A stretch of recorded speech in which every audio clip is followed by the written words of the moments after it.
Programang ito ay rated SPG. Striktong patnubay at gabay ng magulang ang kailangan. Maaaring may masiselang tema, lengguwahe, karahasan, sexual, horror o droga na hindi angkop sa mga bata.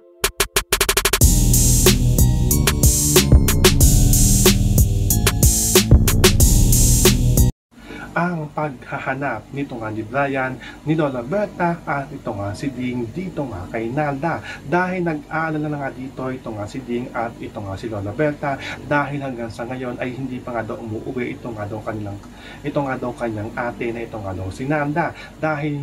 Dahil gabi na nga daw ay wala pa nga rin daw ito dito nga daw sa kanilang bahay at hindi nga daw na ito makontak dito nga daw sa kanyang telepono. Kaya sa pagtawag nga nito nga ni Lola Berta dito nga sa pinagtatrabahuhan dito nga ni Nalda ay dito na nga nila nalaman na hindi nga daw ito pumasok. Dataka nga dito ito nga si Lola Berta dahil maaga nga daw itong umalis dito nga daw sa kanilang bahay. Kaya nagtungo na nga lang ito nga si Lola Berta at ito nga si Ding dito nga sa presinto upang ipaalam nga dito na ito nga si Nalda ay nawawala nga daw ito at hindi pa nga daw ito umuwi dito nga daw sa kanila. So pakakaabangan nga natin dito ang paghahanap ito nga ni Brian dito nga kay Nalda. Yan ang ating mga pakakatutukan at pakakaabangan dito nga lang sa Darna.